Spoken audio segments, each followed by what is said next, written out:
Hello everyone, welcome back to Let's Play the Guardian Legend. In the last part we started off the game and went through Area 0 grabbing quite a few power-ups in the process. And now we're in Area 1, our first actual area, which at this point I should note is technically optional. We started this area off last time technically with Corridor 1. Corridor 1 is the thing you actually need to clear to beat the game. You just need to beat Corridors 1 through 10 to actually finish the game. Since we got what I called the Moon Key last time from Corridor 1, we could just move straight on to Area 2. But for the reasons of both HP and weaponry, we're finishing Area 1 first. Theoretically, it is actually a little safer to go to Area 2 first and get some power-ups there, then come back to finish Area 1, but I'm doing things in numerical order. Got our first new weapon for the part right there, by the way. That's the Backfire sub-weapon. That, at the moment, costs 1 chip per second, and does damage equivalent to your current gun level. That fires bullets behind you to the left and right. Not too good in the top-down sections, barring a few specific cases, but it can be alright in the vertical shoot-'em-up sections. This mini-boss isn't a lot to write home about. It's a crab that will move vertically or horizontally and fire some bubbles at you from its claw. If you stay at a good distance, it probably isn't going to hit you that well, but on top of that, at a distance, you're likely to either dodge or hit the bullets it's firing at you. But for beating that, we get what is effectively my favorite sub-weapon in the game. That is the Fireball. It costs 4 per shot, and at the moment it does 16 damage every time it hits. And here's the fun thing, it can hit multiple times. It's a slow projectile that moves from where you fire it in the direction you're facing. But if you get it to hover on top of an enemy for a good while, it does several hits, and that damage can really pile up. It can also be a pretty good defensive weapon, even, because it can just pierce several projectiles and destroy them along the way. If there's any sub-weapon you're going to see me using a lot, and that you should use a lot, it's the Fireball.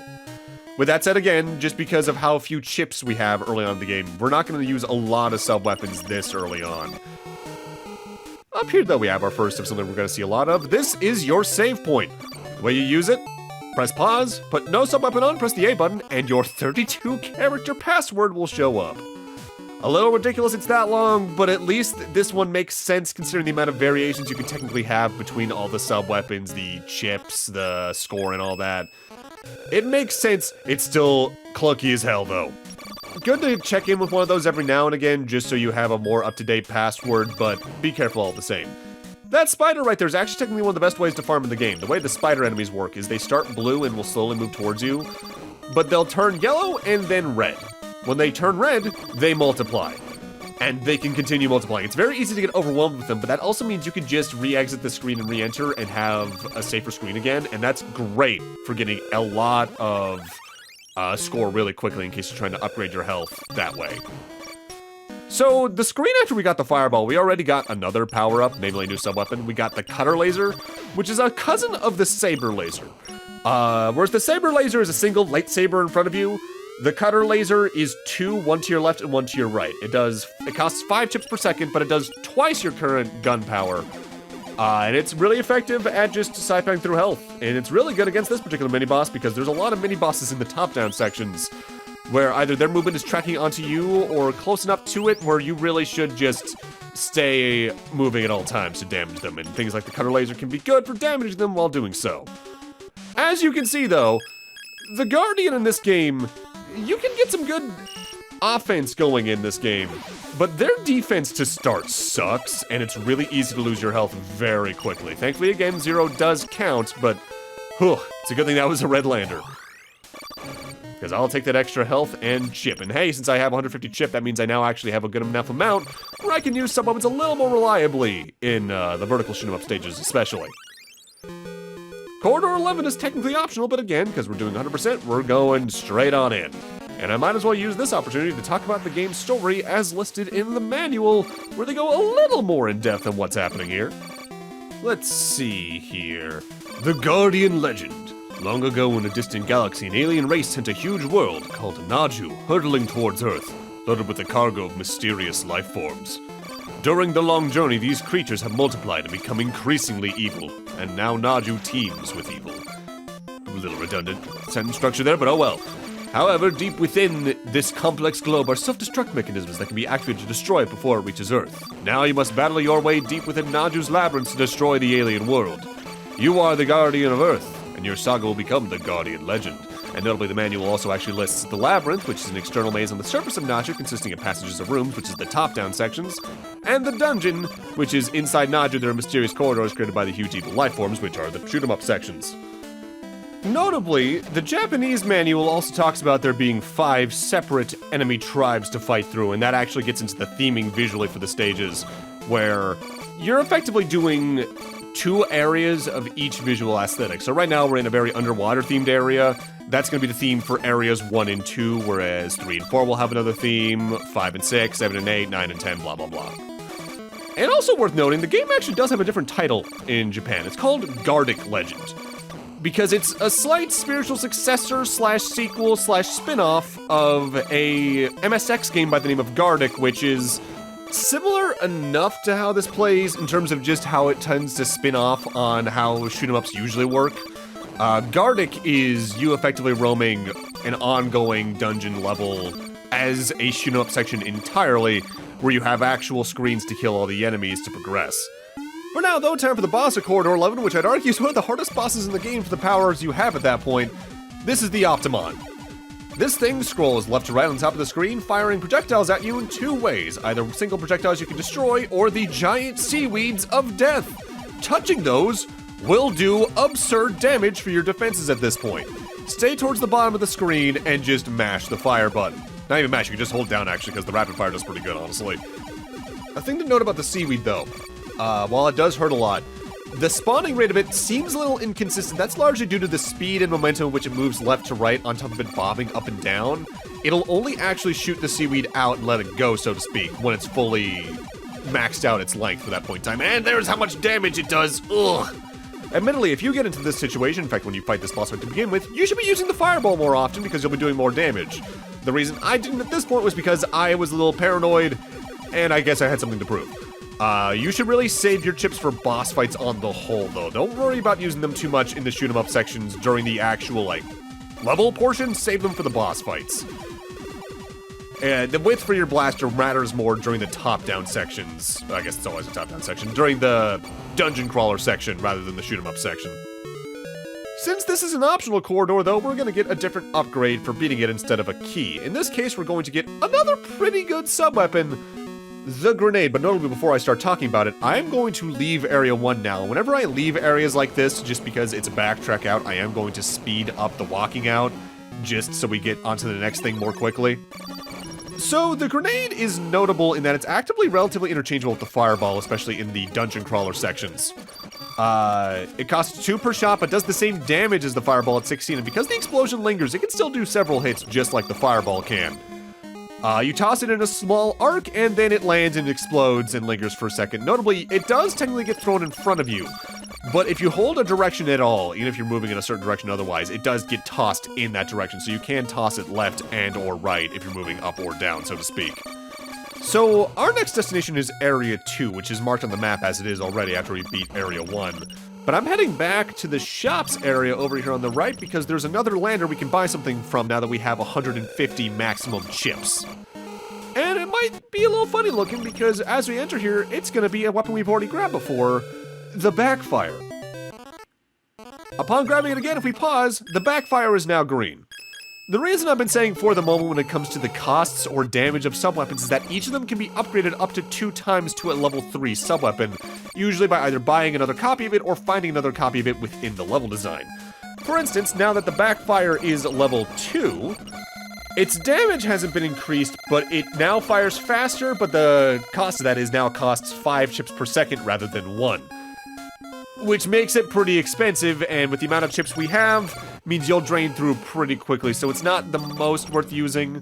The power-ups you get for the items do have trade-offs like that, where sometimes their damage will be increased, but the costs are increased so much that it might be too draining for the amount you have at that point in the game. By endgame, those costs don't matter as much because of what the maximum chip count you can get is, but worth noting that the risk versus reward of using them might not always be worth it to certain players. Alrighty though, here we are at the entrance to Area 2. If you're ever lost in the game, by the way, like I mentioned last time, just pause the game. The game has a map on the pause screen in the top left that's honestly pretty good compared to a lot of others on the NES. It'll mark Area 0's map no matter what, but as you beat a plot-related corridor like Corridor 1, it'll add the next area to the map and even flash the panel you need to reach within that area where the actual plot corridor is. On top of that, to help even more with navigation, down on the bottom of the screen, they're constantly updating your X and Y coordinates on every new screen. So you can use that to math out where you need to go next, effectively. Which I think is really good. For as much as this game just kind of throws you into the middle of the action, there's enough tools in the game itself to figure out where you need to go pretty easily. On top of that, the manual does a pretty good job of just explaining what you need to do. Which, technically, that does mean you need the manual for that, yes, but even if you have just a loose cart, it's pretty easy to come by the manuals for a lot of retro games online nowadays, just in terms of, like, finding PDFs of them via, like, Internet Archive, the manual project, and all that. And honestly, I really appreciate that on so many levels, because either that means you can just print out your own manual in the case you want to have a physical copy of it, but also that means if there's any tips and tricks for the game located within them, you can get them that way. Any plot synopses, you can find them that way. I remember years ago, I lamented that Metal Warriors, when I LP'd that, didn't have its manual scanned in yet. And like a month ago, I checked out of curiosity, and there is now a scan of that online. So, by and large, if there's a game you're curious about the manual for, you can probably find it nowadays.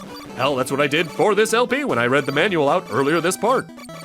For right now, though, let's talk about the development company of the game. Not the developers themselves, let's talk about the individuals and what they worked on later in the LP. I want to talk about the company outright first. This game was developed by Compile, who started off as Programmers 3 Incorporated. They largely developed a lot of shoot-em-ups. They also did, like, Godzilla Monsters on NES, the Genesis version of Ghostbusters. But I think their most notable mark on the gaming industry is that they are the original creators of Puyo-Puyo. In the original game, upwards through, I think, Puyo-Puyo Box around the turn of the millennium. That does effectively also make them developers, by the way, for Robotnik's Mean Bean Machine and Kirby's Avalanche, though eventually they sold the rights to the Puyo-Puyo series in general to Sega. Let's interrupt that topic really quickly, though, to talk about the boss fight of Corridor 12, who's gonna look a little familiar, and thus the strategy is also very similar. The boss fight here is a red Fleepa. Largely, every boss in the game gets recolored at least once or twice. The strategies remain the same, but usually they're more aggressive, fire more shots out, do more damage, all that kind of jazz. Same strategy for Fleepa applies here, though. Fire forward, fireball, dodge through the octopi it spawns out.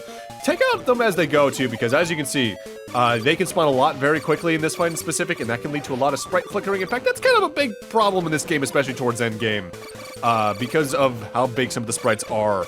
Tiles will flicker a lot.